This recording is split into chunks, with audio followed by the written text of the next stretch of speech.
Hi everyone, நான் தான் உங்கள் கிறிஸ் சிசி சேனல்லேருந்து. இன்றைக்கி நம்ம வீடியோவில் ஆப்ரஹாம் பெஞ்சமின் டிவிலியர்ஸ் பற்றி நம்ம பார்க்க போகிறோம். அவர் லைஃப்பில் சில லெசன்ஸ் வந்து அவருக்கு ரொம்ப யூஸ்ஃபுல்லாக இருந்துச்சு. அந்த லெசன்ஸ் அவர் எப்படி கற்றுக்கிட்டாரு, அது இப்போ எங்கெங்கெல்லாம் அப்ளை பண்ணிட்டு வரான்னு சொல்லி நம்ம பார்க்கலாம். ஹம்பிள் ரெக்வஸ்ட் நான் பண்ணுறேன். என்னென்னா, இந்த வீடியோஸ் நீங்கள் பார்க்குறீங்க, சேனல் ரொம்ப சப்போர்ட் பண்ணுறீங்க, அதுக்கு ரொம்ப நன்றி. கூடவே நிறைய பேர் சப்ஸ்கிரைப் பண்ணாமே நீங்கள் பார்த்துட்ருக்கீங்க. தயவுசெய்து சப்ஸ்கிரைப் பண்ணி பாருங்கள். உங்களுக்கு பிடிச்சிருந்தா மித்தவங்களுக்கு ஷேரும் பண்ணுங்கள், மறக்காமல் சப்ஸ்கிரைப் பண்ணுங்கள், பெல் ஐக்கானையும் ப்ரெஸ் பண்ணிக்கோங்க. வாங்க வீடியோக்குள்ளே போகலாம். 18 ஜனவரி 2015 ஆப்ரஹாம் பெஞ்சமின் டிவிலியர்ஸோட 177th ஒன் டே மேட்ச். அது South Africa versus West Indies ஜொஹன்ஸ்பர்கில் நடந்துகிட்ருக்கு. சவுத் ஆஃப்ரிக்காவில் இருக்க ஜொஹன்ஸ்பர்கில் நடந்துகிட்ருக்கு. ஸோ இந்த மேட்ச்சில் வந்து பார்த்திங்கன்னா சவுத் ஆஃப்ரிக்கா ஃபஸ்ட் பேட்டிங் பண்ணுறாங்க. ஃபஸ்ட் பேட்டிங் பண்ணுறப்போ 200 ஃபார் நோ லாஸ் அப்படிங்கிற கிரேட் ஸ்டார்ட்டுக்கு வந்து சவுத் ஆஃப்ரிக்கா வந்து பண்ணுறாங்க. 200 ஃபார் நோ லாஸ் இருக்கும் போது கேப்டனாக இருக்கிற ஆப்ரஹாம் பெஞ்சமின் டிவிலியர்ஸ் வந்து கோச் கிட்ட போய், இப்போது சப்போஸ் விக்கெட் விழுந்துச்சுன்னா டேவிட் மில்லரை வந்து உள்ளே அனுப்பலாம். பிகாஸ் இந்த மாதிரி சுச்சுவேஷனுக்கு அவர் அடித்து ஆடக்கூடிய பிளேயர். ஸோ நம்ம ஸ்கோர் நிறையா வரும், நம்ம வின் பண்ணுறதுக்கு சான்சஸ் நிறையா இருக்குன்னு சொல்கிறாரு. ஆனால் கோச் என்ன சொல்கிறாருன்னா, இல்லை டேவிட் மில்லர் போக வேண்டாம், நீ போனால் தான் வந்து இந்த ஸ்கோர் நல்லா அதிகமாக வரக்கு சான்சஸ் உண்டு அப்படின்னு சொல்கிறாரு. ஏபி என்ன சொல்கிறாருன்னா, இல்லை ஒன்றும் 2 ஓவராக ஸ்பின் இருக்குது, எனக்கு இது அவுட் ஆகிட்டுனா விக்கெட்ஸ் அப்படி திரும்ப விழுந்துடும், நம்மளால் ஹை ஸ்கோர் போக முடியும்னு சொல்கிறாரு. இல்லை நீ தான் இந்த சுச்சுவேஷன் ஆப்டான பிளேயர் அப்படின்னு சொல்லி அந்த கோச்சும் சொல்கிறாரு. ஸோ அந்த மாதிரி பதற்றம் வந்து ஏபிடிக்கு வந்து ஆகுது. 177 மேட்சஸ் விளையாண்டிருந்தாலும் ஒரு பதற்றம் இருக்க தானே செய்யும். ஏன்னா அன்றைக்கின்னு பார்த்தீங்கன்னா சவுத் ஆஃப்ரிக்கா பிங்க் ட்ரெஸ்ஸில் போட்டு விளையாண்டுருக்காங்க. பிங்க் ட்ரெஸ் எதுக்குன்னா பிரெஸ்ட் கேன்சருக்காக ஃபண்ட்ஸ் ரைஸ் பண்ணுறாங்க. ஸோ பிங்க் ட்ரெஸ் போட்டு அவங்க வந்து அன்றைக்கி ஒரு அவேர்னஸ் க்ரியேட் பண்ணுற மாதிரி அன்றைக்கி அந்த மேட்ச் விளையாண்டுருக்காங்க. Full stadium, packed stadium at Johannesburg. So 247 இருக்கும் போது ஒரு விக்கெட் உழுகுது. ஏபிடி வந்து உள்ளே போகிற சுச்சுவேஷன் அமையுது.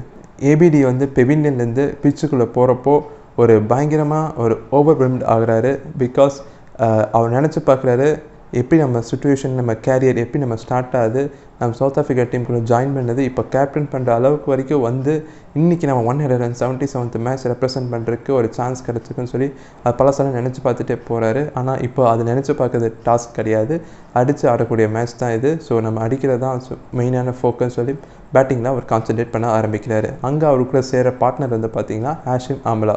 2 பேர் சேர்ந்து ஒரு பிளான் பண்ணுறாங்க. 350+ ஸ்கோர் வந்துச்சுன்னா நம்ம ஈஸியாக வின் பண்ணிடலாம்னு சொல்லிட்டு. ஸோ அவங்க 2 பேர் பிளான் பண்ண ஸ்கோர் வந்து பார்த்திங்கன்னா 350.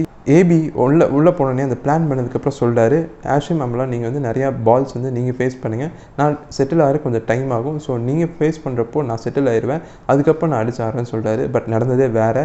ஏபிடி வில்லர்ஸ் வந்து பார்த்திங்கன்னா ஃபஸ்ட் பால்லேருந்து அட்டாக்கிங் ஷாட்ஸுக்கு வந்து போக ஆரம்பிச்சிட்டாரு. 28 of 8 டெலிவரிஸ் வந்து சீக்கிரமாகவே அடிச்சிட்டாரு. அவனாலே நம்ப முடியல அவர் ரன்ஸ் அடித்ததுக்கப்புறம். பிகாஸ் அவர் வந்து 10 பால்ஸ்க்கு அப்புறம் தான் செட்டில் ஆகி அவர் அடிக்கவே ஆரம்பிப்பார். 8 பால்ஸ்லேயே ஒரு நல்ல ரிதம் கிடச்சதுனால அவருக்கு இன்னும் கான்ஃபிடென்ஸ் வந்து க்ரோ ஆகுது. ஸோ அவர் பேட்டிங் பண்ண கண்டினியூ பண்ணுறாரு. அவர் பேட்டிங் பண்ணி கண்டினியூ பண்ணதுக்கப்புறம் நடந்த சில ரெக்கார்ட்ஸ் தான் உங்கள் முன்னாடி இப்போ வரப்போகுது. என்னென்ன ரெக்கார்ட்ஸ் தெரியுமா வந்துச்சு? Highest score by South Africa in one day international. அடுத்தது வந்து பார்த்திங்கன்னா ஏபிடியோட ஸ்கோர் பார்த்திங்கன்னா 149 of just 44 balls including 9 4s and 16 6s. இதில் வந்து அவர் 50 வந்து பார்த்திங்கன்னா 16 பால்ஸ்லேயே அடிச்சிட்டாரு. அது வந்து புது வேர்ல்டு ரெக்கார்ட். அண்ட் 100 வந்து பார்த்திங்கன்னா 31 பால்ஸை ரீச் பண்ணிட்டாரு. அதுவும் நியூ வேர்ல்டு ரெக்கார்டு. 16 6s வந்து இந்த மேட்ச்சில் அடிச்சிருக்காரு. அது வேர்ல்டு ரெக்கார்டுக்கு ஈக்குவல் ஆகிருக்கு. யார் கூடனா ரோஹித் சர்மா இதே 16 6s வந்து அடிச்சிருக்காரு. ஸோ அது பிரேக் பண்ணப்படலை, ஈக்குவல் பண்ணப்பட்டுச்சு. அதுவும் இல்லாமல் இவரும் ஹாஷிம் ஆம்லாவும் சேர்ந்து 192 ரன்ஸ் 67 பால்ஸில் பார்ட்னர்ஷிப் வச்சுருக்காங்க. அவங்களோட ரன் ரேட், அந்த பார்ட்னர்ஷிப்போட ரன் ரேட் வந்து பார்த்திங்கன்னா 17.2 runs per over. இதுதான் the highest run rate for a partnership அப்படின்னு சொல்லி ஒரு டெஸ்ட் பிளேயிங் நேஷன்ஸ் வந்து highest run rate for partnership இதுதான் ஃபஸ்ட்டு ரெக்கார்டு வந்து ஆகுது. And 163 runs were scored in the last 10 overs. இதுதான் இந்த ஸ்கோர் தான் 163 runs in the last 10 overs வந்து பார்த்திங்கன்னா the most by any team in one day international since 2001. This was also the first time where first 3 batsmen வந்து century score பண்ணுறது இதுதான் first time இந்த one day மேட்சஸில் நடக்குது.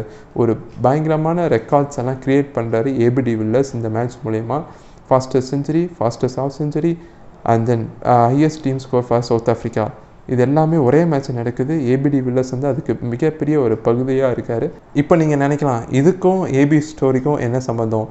AB story ஆரம்பத்துலேருந்தே நான் ஆரம்பிக்கலை, இடையில அவர் மெயின் பார்ட் ஆஃப் த கேரியர்லேருந்து நான் ஆரம்பிச்சிருக்கேன். ஸோ நீங்கள் கேட்கலாம் இதுக்கும் ஏபிக்கும் என்ன சம்மந்தம் அப்படின்னு சொல்லிட்டு சொல்கிறேன். ஏபிடி வில்லர்ஸ் வந்து பார்த்திங்கன்னா ஒரு கிறிஸ்டியன்.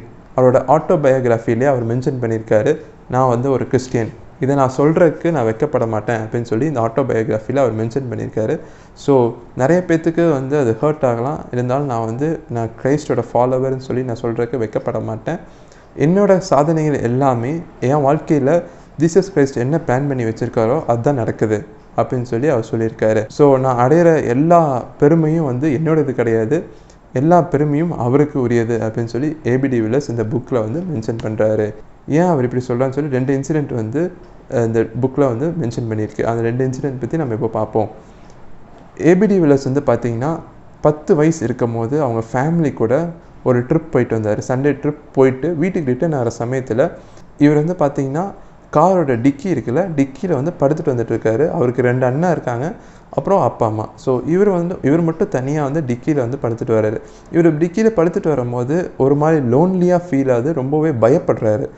அப்போ பயப்படும் போது திடீர்னு வந்து யாரோ ஒருத்தர் கூடயே இருக்கிற மாதிரி ஒரு ஃபீல் ஆகுது. அவருக்கு கூட இருக்கிறது மட்டும் இல்லாமல் ஒரு வாய்ஸ் வந்து கேட்குது. என்ன வாய்ஸ்னால், யூ மஸ்ட் ஸ்டே ஹம்பிள் அப்படின்னு சொல்லி ஒரு வாய்ஸ் வந்து கேட்குது.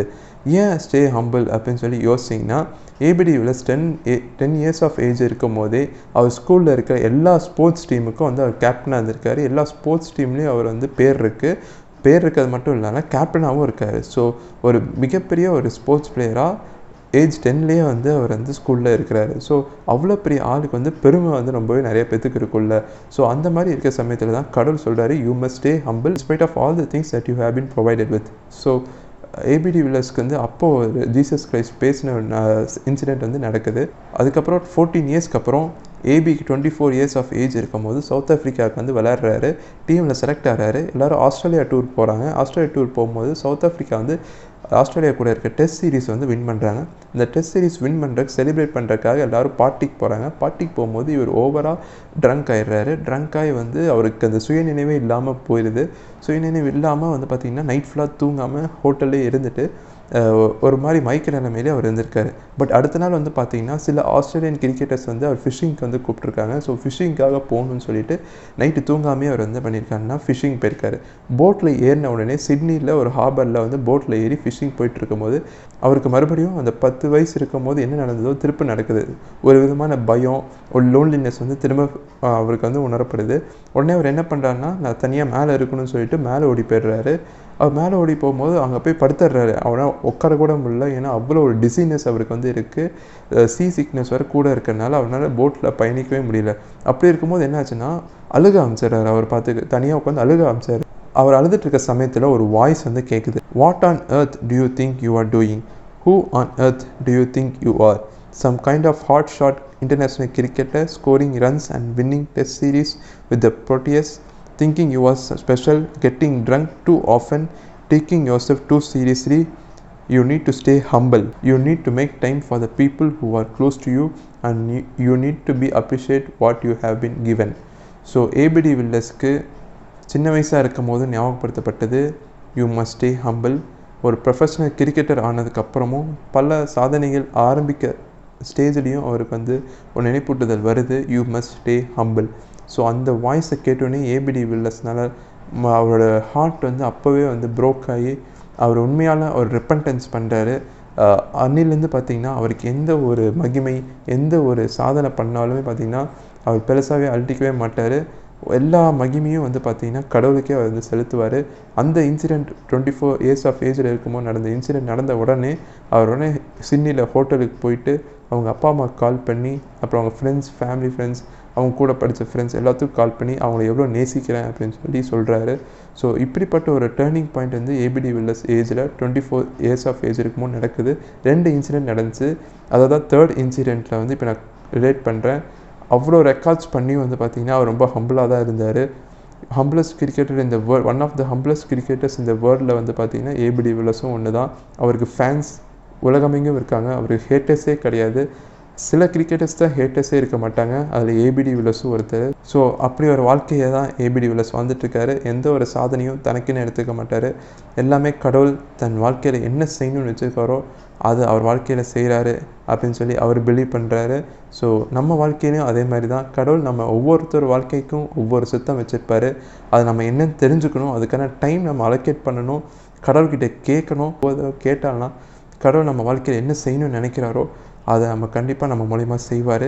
இது நமக்கு கொடுக்கப்பட்ட ஒரே ஒரு வாழ்க்கை தான் இது. இந்த வாழ்க்கையை வந்து கடவுளுக்காக வாழ்ந்து கடவுளோட நாமத்தை வந்து நம்ம வந்து ப்ரைஸ் பண்ணணும். ஸோ இந்த வீடியோ உங்களுக்கு பிடிச்சிருந்தா கண்டிப்பாக ஷேர் பண்ணுங்கள். இன்னும் நிறைய வீடியோஸ் வந்து நம்ம ஃப்யூச்சரில் வந்து பார்ப்போம். மறக்காமல் நம்ம சேனலுக்கு சப்ஸ்கிரைப் பண்ணுங்கள். அடுத்த வீடியோவில் உங்களை சந்திக்கும் வரைக்கும் பாய் சிஜி.